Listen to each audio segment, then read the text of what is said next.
Thank you for Arena for that scripture reading. Thank you very much. And thank you for having me back. I was here, Julie and I were here, I think about 13 months ago, and to speak about religious liberty. And the message I had then I thought was a little esoteric, and yet you invited me back. So I thought, okay, well, let's try the same thing again, and I'm going to get a little esoteric on you again.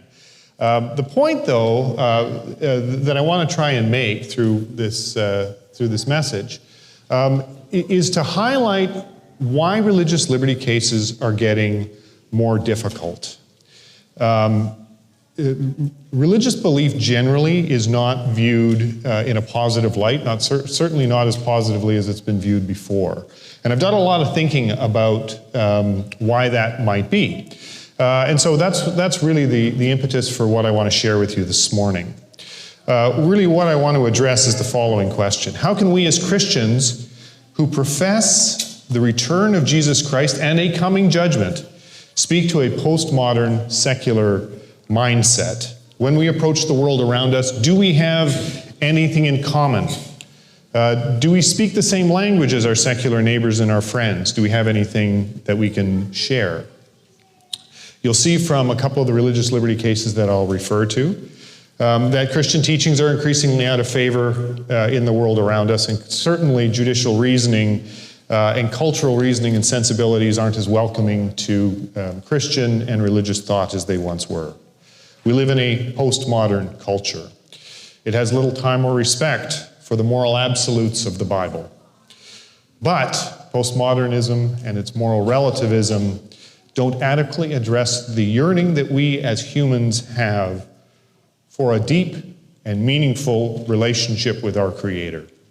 So while society as a whole doesn't speak our language, the good news of God's love and Jesus' sacrifice for us is still meaningful, and that is still the job that we have through religious liberty and otherwise. So there we go. So the title of my sermon is Postmodernism and the Judgment. I told you, a little esoteric.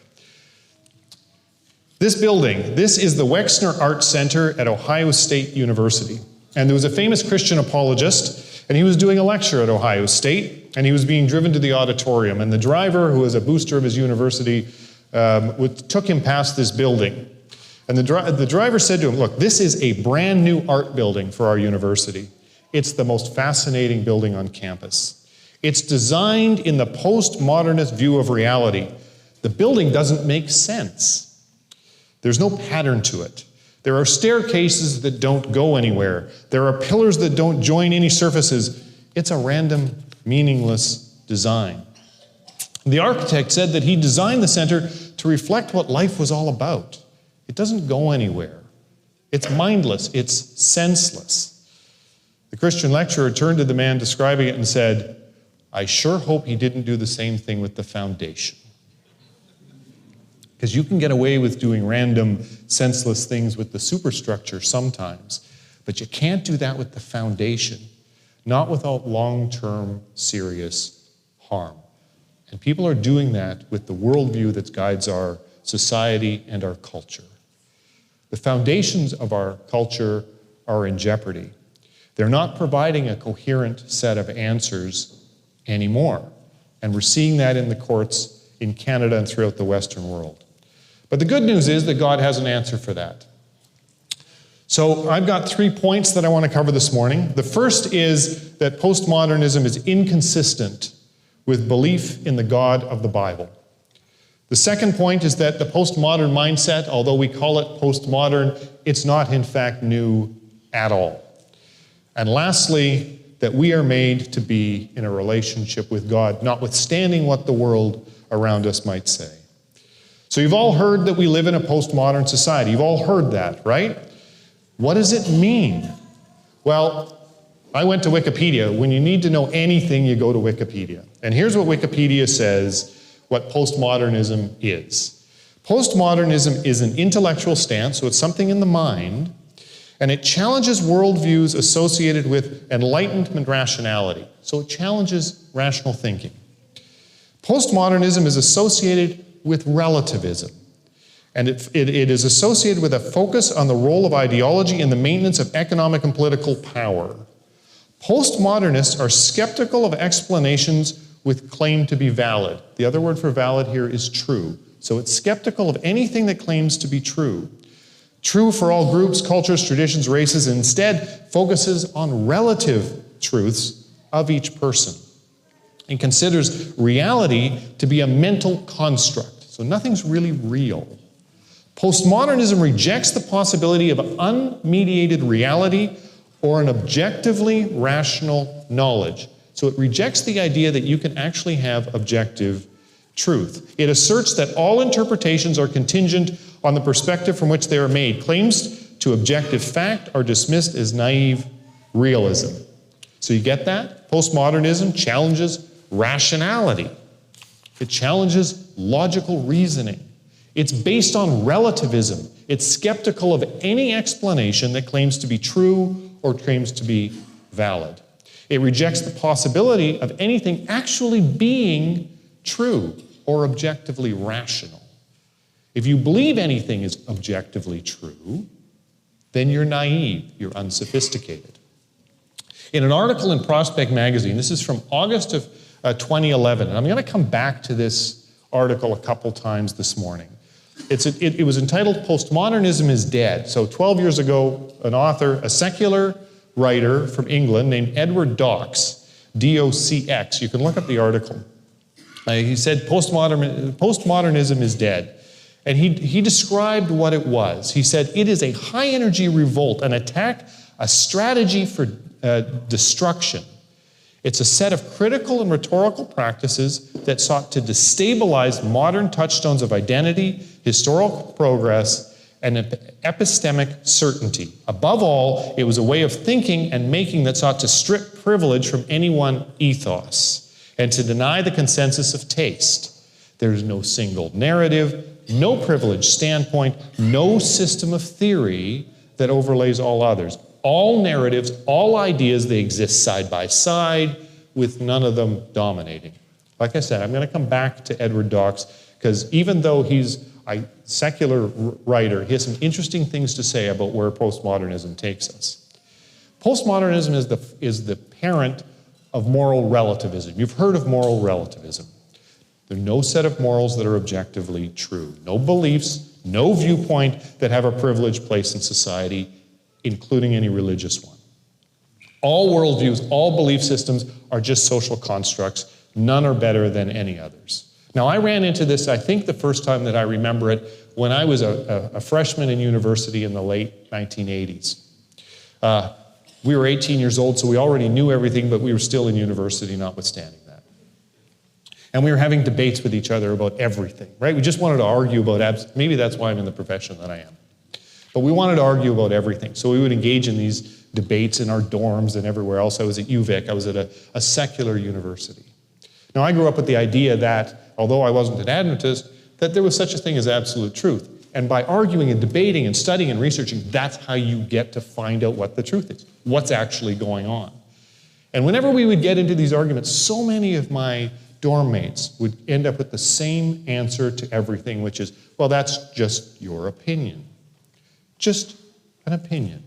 And all the opinions can just sit side by side. There was no point in debate at that point, because there was no point in trying to seek out what the truth might be, whether it be religion or economics or politics or any other heated things that we decided to beat each other up with on a given day.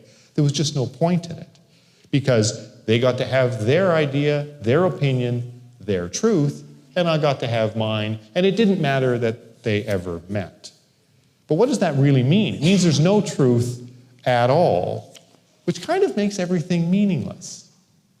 See, if something is true, it accords with reality. It accords with the real world, with the universe. You can deny it, but then you're just refusing to accept the world as it is. You're being in denial. That's your right. You can be in denial. You're entitled to your opinion, but you're not entitled to your own facts, right? But that's not the mindset. The mindset is you're entitled to your own facts too. The idea is that truth claims are just mere opinions, and that's the door into postmodernism. Everything is equally valid. So you don't tell anybody they're wrong, because you're not allowed to do that either, because wrong assumes a right. So they all exist side by side. All truth claims are just a social construct. None are given a superior position. And what has that given us? Let me just test you. See if you've heard any of these things. Fake news. Have you heard of fake news? You don't like this news? There's that news. Alternative facts. Oh, you don't like these facts? Well, how about these ones over here? They're both facts. They may be completely inconsistent, but they're just alternative facts. Or how about this one? Personal truth. The idea that what's true for you may not be true for me, and what's true for me may not be true for you. See, any other way of viewing the world actually privileges one perspective over another perspective. In spiritual terms, though, think about this in spiritual terms. What's the purpose of postmodernism? It's really there to allow each person to indulge in their own personal ideas and ultimately in their own personal desires, without the guilt of anything being wrong or anything being sinful. If all perspectives are of equal value, then no one's allowed to tell me that anything I'm doing is wrong. It's not what you want is not inherently or intrinsically better than anything else. Nothing is inherently right or wrong. And that's truly the spiritual goal of postmodernism, not to merely deny truth claims, but to undermine truth claims concerning God's morality. It's on the ground of moral judgments that during the 1960s, postmodern perspective really gained ground. And ultimately, that undermines the spiritual foundations on which our families, our churches, and our societies rest. You can see how this is so inconsistent with biblical Christianity. We believe in a God who has revealed himself to us. Did you know that "Thus saith the Lord" appears over 400 times in the King James Version of the Bible? Our God is a God of revelation. He doesn't leave us to rationalize things in our own minds because, believe me, we mess it up when we do that. He knows that when we're left to our own devices, we get it wrong every time. So starting in the Garden of Eden, God revealed himself to us. Then at Mount Sinai, he revealed his law to us and his character in doing that. He understands that our human reason is inadequate and it's flawed. If we rely on our merits and our own abilities only, it's always going to lead us astray. Proverbs 3, 5, and 6 says, "Trust in the Lord with all your heart, and lean not on your own understanding. In all your ways acknowledge him, and he shall direct your paths. Do not be wise in your own eyes." So while society is now telling us that moral judgments, truth claims are all relative and only of relative value, that's just a way of making any commitment to anything at all. And it's certainly to avoid making a commitment to trust in God and follow him. It's a way of just saying to people, you get to decide for yourself what's right and wrong.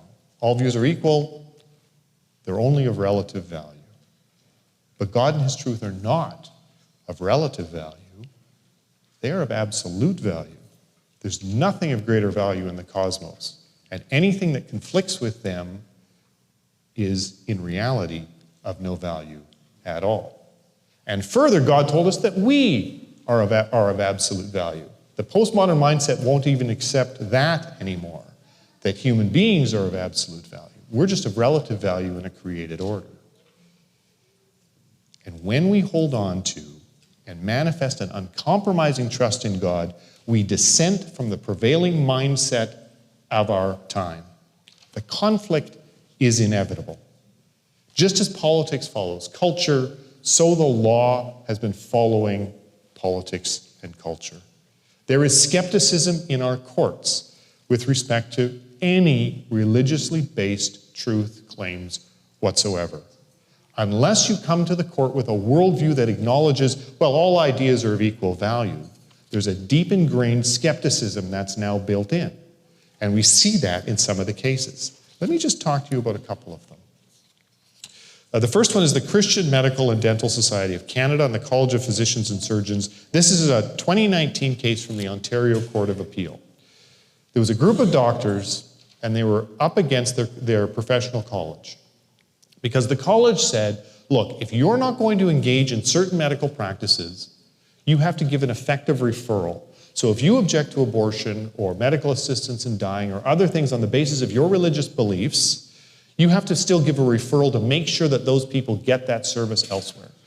And these doctors said, not only can we not in good conscience give those procedures to people, we in good conscience can't connect them with service providers who will do those same things.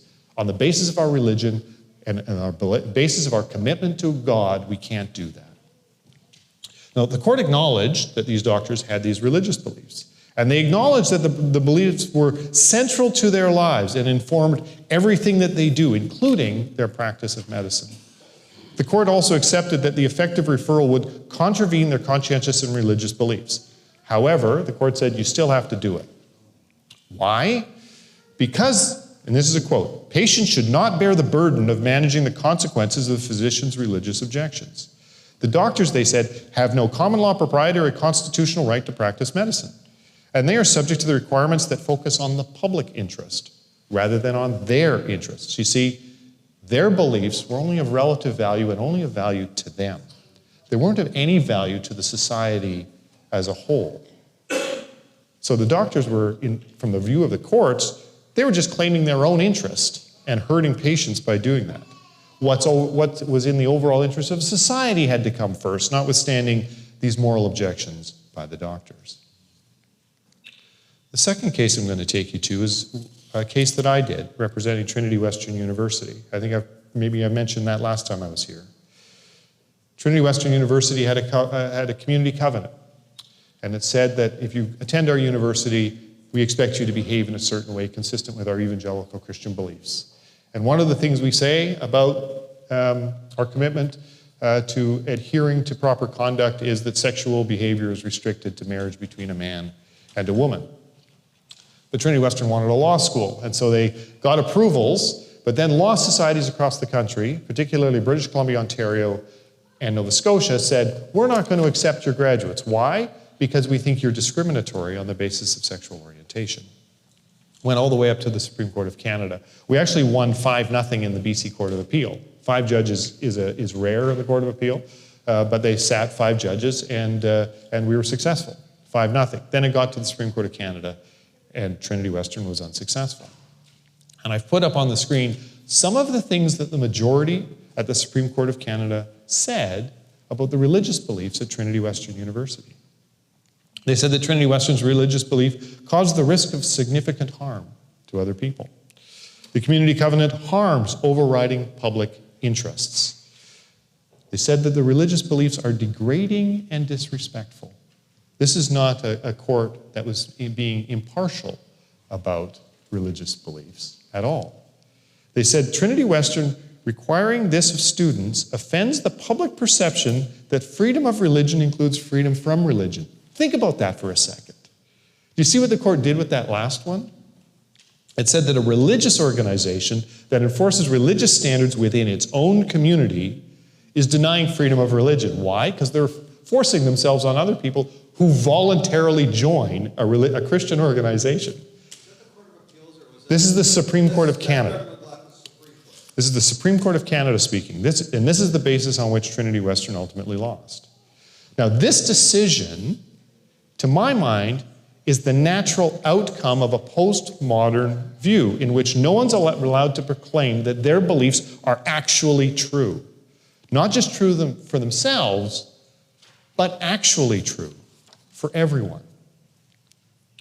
Which takes me to my second point. Postmodern mindset is not new. We call it postmodern, but it's not modern and it's not new.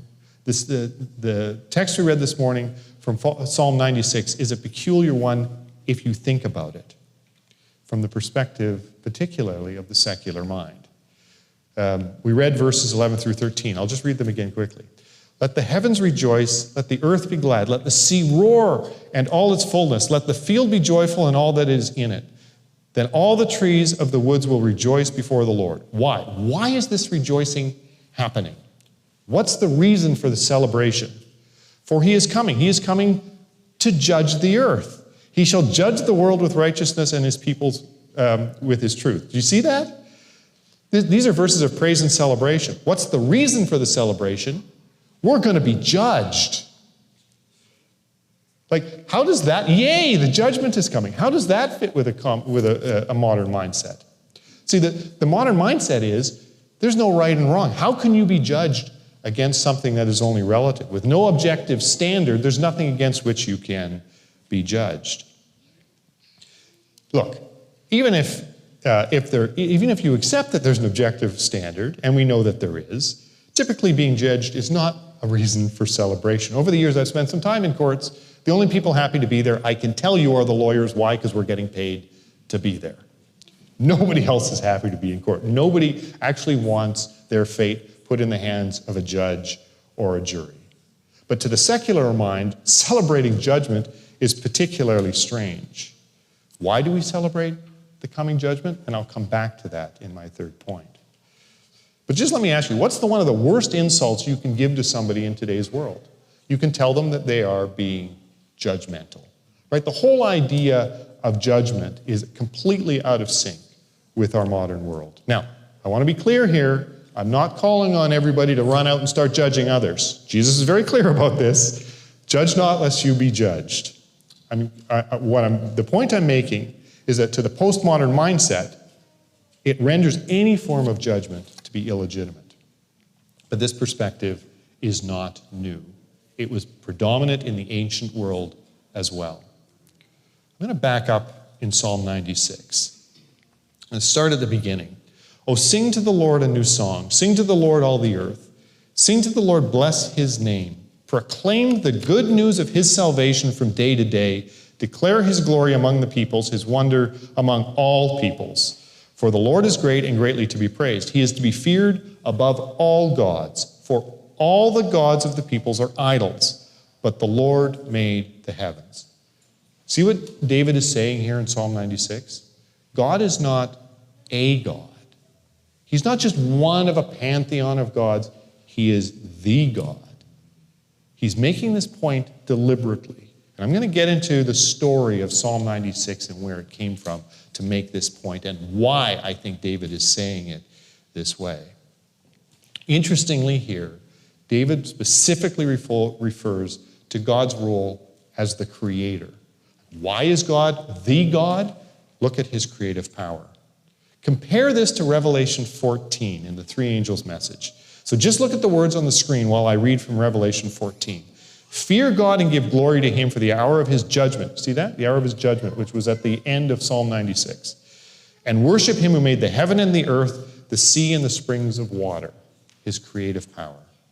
And another angel followed, saying, Babylon is fallen, that great city, because she has made all nations drink of the wine of the wrath of her fornication. Do you see the parallels here with Psalm 96? David's writing way back when. The parallels between, look, there's one God. There's only one. We know that the three angels' message is being proclaimed now, and it's the same message that David was proclaiming back in with Psalm 96. Worship him because he created us and because he is our Savior. You see, salvation is right there in Psalm 96. Now, let's talk about the story of Psalm 96. Where did Psalm 96 come from? David wrote this psalm for a very specific purpose and for a very specific occasion. You'll find it in 1 Chronicles 16. So if you go to 1 Chronicles 15 and 16, you read the story. In fact, most of Psalm 96 you will find right in 1 Chronicles 16. It's right there, along with some of the other companion psalms. This psalm was written for the event of the Ark of the Covenant coming into Jerusalem. That's why David wrote it. So now, let's talk a little bit about what happened immediately before that, or in the 20 years or so before the Ark was brought into Jerusalem by David. The Philistines had captured the Ark. Do you remember this? It's in 1 Samuel 4 and 5. The Philistines they captured the Ark, and I'll talk a little bit more about that. But they then captured it and they took it into the temple of their god, Dagon. I may be saying that wrong because I'm not a Philistine, but that's the way I think it's pronounced. Now, they put it in that temple. The next morning they came back, Dagon was on his face in front of the Ark. Do you remember this story? So they erected Dagon again, put him back up. And okay, that's weird. They come back the next morning, Dagon's on his face again. This time his head and his hands are broken off. So the Philistines maybe are starting to get the message a little bit. And they think, okay, well, That's interesting. Dagon, by the way, was one of the fathers of Baal. Interesting, Baal had more than one father. I don't get it. But Dagon, you've heard of Baal, of course, right? This is all part of the same, Canaanite pantheon of the gods. These gods all arose in Mesopotamia, the spiritual center of which is Babylon. Like all of this stuff dries back to the same place if you think about what I read from Revelation 14. Now, the fact that the Philistines put the ark in their temple tells me that they recognized it as a symbol of the might of the Israelite God. Now, just before the battle at which they took the ark, 1 Samuel 4, 5 through 11 tells us that the Israelites brought the ark into their own camp and were celebrating. So the Israelites are about to go to war with the Philistines, and they bring the ark into their camp and they're celebrating and they're making a lot of noise. And the Philistines said, "What's all this shouting in the Hebrew camp?" And they learned that the ark of the Lord had come into the camp. Now, the Philistines then got afraid, which is interesting. They said, "A god," not the God, "a god has come into the camp. Oh no, nothing like this has happened before. We're doomed. Who will deliver us from the hands of these mighty gods? They are the gods who struck the Egyptians with all kinds of plagues in the wilderness." It's interesting that they had heard about what God had done with the Egyptians. And then they girded themselves and said, "Be strong, Philistines, be men, or you will be subject to the Hebrews as they have been to you. Be men and fight." So the Philistines went off and fought, and they won. And every man fled to his tent. The slaughter was very great, it tells us. Israel lost 30,000 foot soldiers. The ark of God was captured, and Eli's two sons, Hophni and Phinehas, died. That's how the Philistines got it. So the Israelites brought it into the camp almost like a lucky charm, not based on their relationship with God, but almost as though it was an idol itself. And on that basis, the Philistines were able to capture it. Now, the Philistines, I think, were a tolerant bunch. They recognized not only their gods, but they recognized other gods as well. And you see this throughout paganism throughout the Bible. You saw it as well when Paul went to Athens and he said, "Look, you have something here for the unknown God. Let me tell you about the unknown God." Because the pagan cultures would recognize their gods and others as well. Why? Well, it's a feature of idolatry, just sort of accept everything.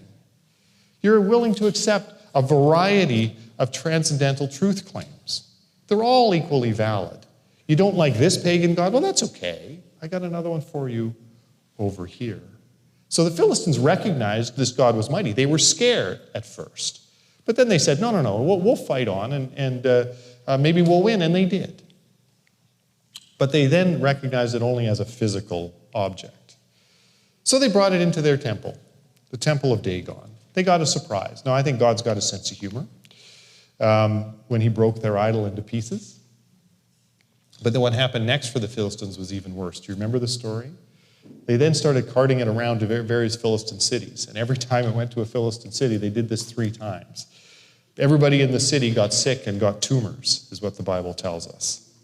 So after 7 months, the Philistines had finally had enough. And they brought it back to the Israelites and said, "You can have this thing, right? We're going to stick with our God. You just take it back. We don't want it." And you pick up the story in 1 Chronicles chapter 15 and 16. The ark sat then for 20 years. This wasn't just a short period of time. The ark sat in the house of Abinadab for 20 years, is what it tells us in 1 Samuel. So, in 1 Chronicles, David has beaten the Jebusites. He's taken over Jerusalem. He's now king of all of Israel. He pitches a tent for the ark, and he says, we're going to have a massive celebration. He calls together the priests. He calls together the heads of the Levites. He requires that they sanctify themselves for the return of the ark to God's holy city. They brought the ark into Jerusalem, it tells us, with shouting and with the sound of a horn, with trumpets and cymbals, making music with stringed instruments and harps. And this is when David famously danced. Do you remember this? David danced. It's described as leaping and whirling. His wife thought very little of it, as I'm sure Julie would if I tried anything like that. But this is the occasion for which David wrote Psalm 96. So do you see the difference even then between the godly perspective and the human perspective? God's people recognized one God, one way, our Creator. We rely on Him. He's our Savior. And again, David notes this specifically in Psalm 96. The human perspective, whether it be ancient pagan or modern humanist or atheist, accepts all worldviews as valid. There's no judgment. There's no valuation of different worldviews. You do you and I'll do me. There are many ways to truth. There are many ways to engage with and experience God. If you think that certain behavior is okay, that's fine. Do that. You decide for yourself. I'll decide for myself. You don't like Zeus? Fine. Maybe Dionysus, the god of wine, is more to your liking. Or maybe the god of war, or the god of wisdom, or the god of love. There are all these various things. These are the different parts of human experience. Whichever one you want to venerate, that's what you do. The problem is that venerating and accepting anything other than one true God will always lead us astray. And accepting that there's one true God is about the only perspective that the postmodern world cannot accept. And that's why religious freedom cases are getting so much harder. Which leads me to my third point. We are made to be in a relationship with God. He made us. He created our psychology. He understands us. Our brains don't function in the way that the postmodernists suggest that they do. Our minds gravitate to absolutes because we were made for a deep and meaningful relationship with our Creator. Up on the screen, I've got a quote from a fellow named John Lennox. He's a mathematician and a bioethicist. He's a Christian apologist from Oxford University. He's debated people like Richard Dawkins, if you know who Richard Dawkins is. And this is what he said, and I think this is very insightful.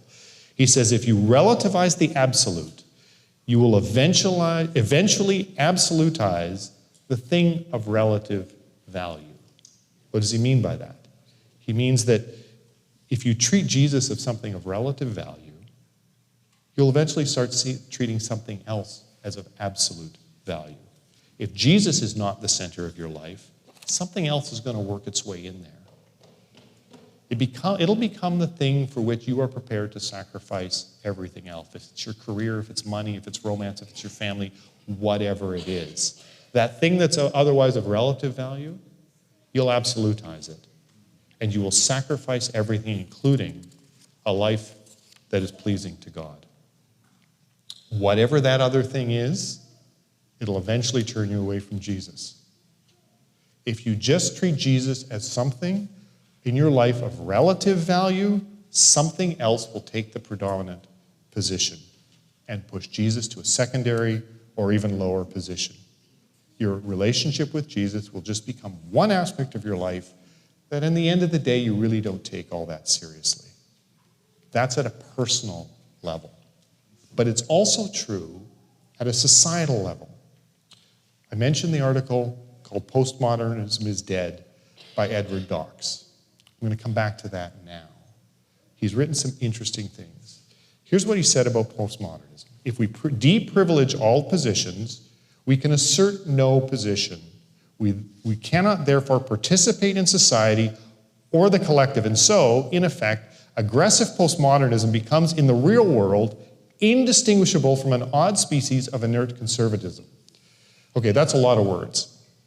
But what I think he's saying is that if no worldview is allowed to be paramount and nothing is actually true, that becomes its own orthodoxy. It becomes its own absolute. It becomes the position from which no one is allowed to dissent anymore. And without that, without a shared narrative, you actually can't have a society. That's what I think he's saying. And that's why the modern world is becoming less tolerant of religious beliefs that actually say there is a right and a wrong. C.S. Lewis, you've heard of him, in his book, The Abolition of Man, said something similar about this deconstructionist and skepticism that underlines our modern society. Here's what he said. You cannot go on seeing through things forever. The whole point of seeing through something is to see something through it. It is good that the window should be transparent because the street or the garden beyond it is opaque. What if you saw through the garden too?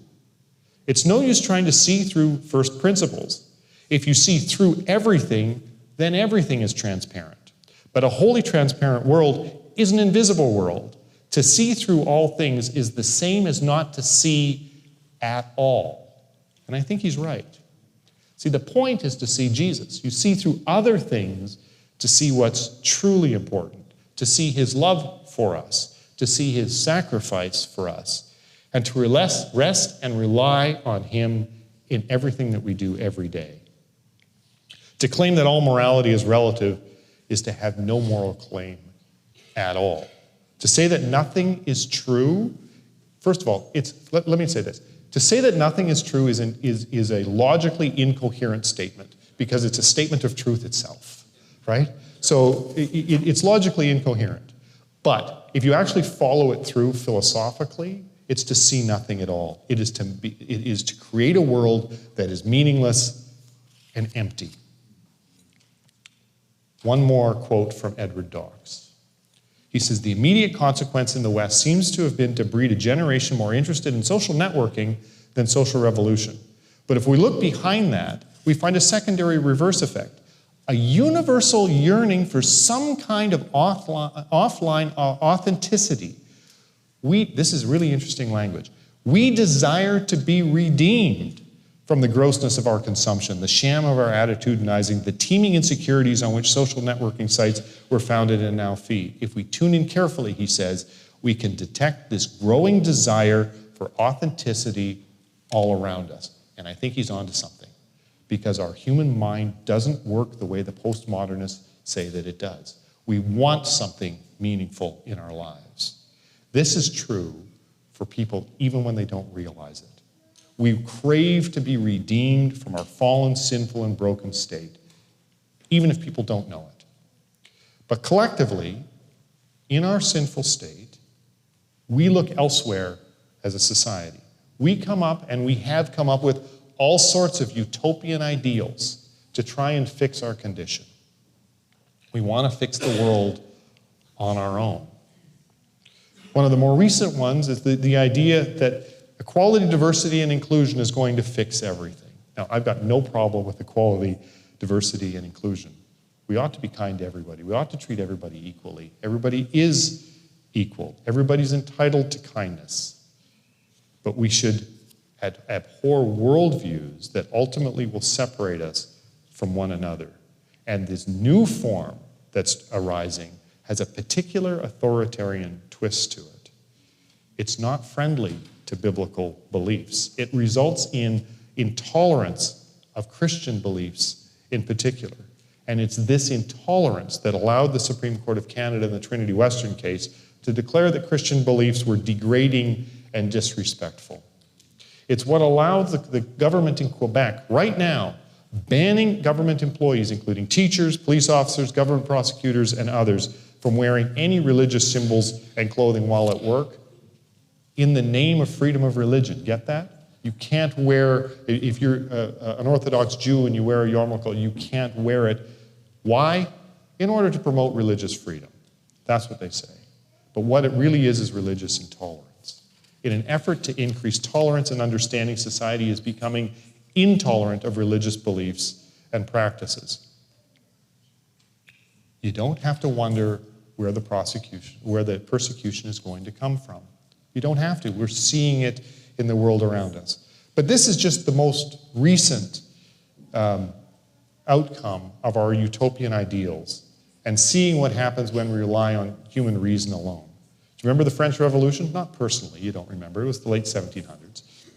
But it was a revolution based on principles of liberty, fraternity, and equality. High-minded principles, good principles. Who can argue with them? But, they said, it also has to be coupled with atheism. The cult of reason. That's actually what they called it, the cult of reason. Did you know they turned Christian churches into temples of reason? The great Notre Dame Cathedral became a temple of reason with a goddess of reason put in there. These high ideals, mixed with human nature and a disbelief in God, resulted in the guillotine and the murder of millions. Marxism was another utopian ideal, an ideal by which we were going to redeem ourselves. Marx was onto something when he diagnosed the problem with human greed. Of course that's a problem. Of course it is. But he thought he could find a way to fix it based on human reason. But he also said, we do away with God.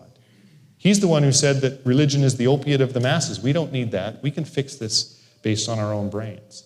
And Marxism became responsible for literally the murder of tens of millions of people in the 20th century. The problem comes when we turn these utopian ideals into our plan of salvation, our plan of redemption. It can't work. It doesn't work because the problem is our human nature. We can't save ourselves from our own nature using only the tools that we have in our own minds. It can't be done. We need to have a savior. I was listening to a sermon by Tim Keller. He's a Presbyterian. Don't hold that against him when I just tell you this one little thing that I took from one of his sermons. He led a church in Manhattan of about 5,000 people. He grew that church from nothing. One of the points he was making, he recently passed away. One of the points he was making is that there is a deeply ingrained desire for the return of the good king. And you see this in world literature. And I started thinking about that.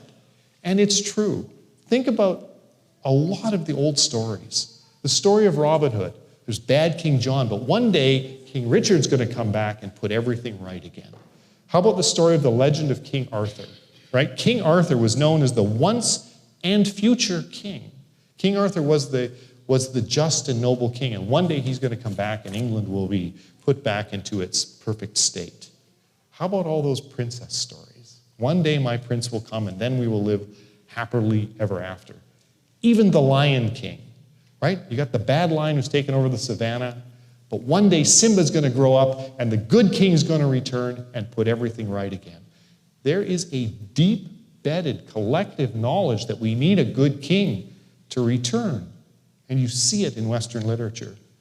We know inherently we're living in a broken world and that humanity has a serious problem. And we've spent thousands of years trying to fix it on our own, and we cannot. We know that we need a redeemer. We know that we need a savior. The Bible tells us this. Ecclesiastes, Solomon, in Ecclesiastes 3:11, he has put eternity in our hearts. In Romans 1, Paul explains this very carefully. For since creation of the world, God's invisible qualities, his eternal power, his divine nature have been clearly seen, being understood from what has been made, so that people are without excuse. For although they knew God, they neither glorified him as God nor gave thanks to him, but their thinking became futile and their hearts foolish were darkened. There is an inherent yearning for relationship with God in our human condition. We don't need to rely on ourselves because over our history, we've proven that we cannot. And when we try, the results are terrible. Now, we as Seventh-day Adventist Christians, we have an important role to play in being Jesus' ambassadors to a struggling world. We have a king, we have a savior, whose desire it is to set everything right. That's the purpose of the judgment that David's talking about in Psalm 96. God wants to come back and to rebuild a perfect relationship with us, his creation. We need to let the world know about that. It is truly the good news, and that is the whole point of our church's religious liberty work. It's to allow Jesus' followers to do what he asked of them, to make disciples of all nations. We have a great story to tell, and we need to be doing that.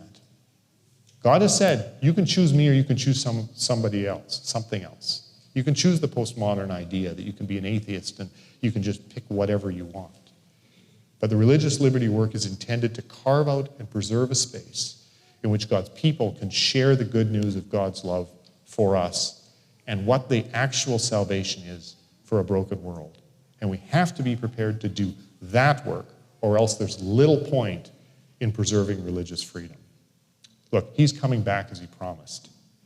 And when he does, he will exercise his judgment, and in doing so, he will put everything right. Everything good will be restored. And our job is to break through the noise of this postmodern mush to communicate Jesus' love, because people are literally dying to hear it. As David said in Psalm 96, let the heavens rejoice, let the earth be glad, let the sea resound and all that is in it. Let all creation rejoice before the Lord, for he comes. He comes to judge the earth. Look, I think postmodernism is dead. I do. I don't think there's any merit in it at all. But I know that Jesus is alive, and one day soon, he will set everything right. Amen.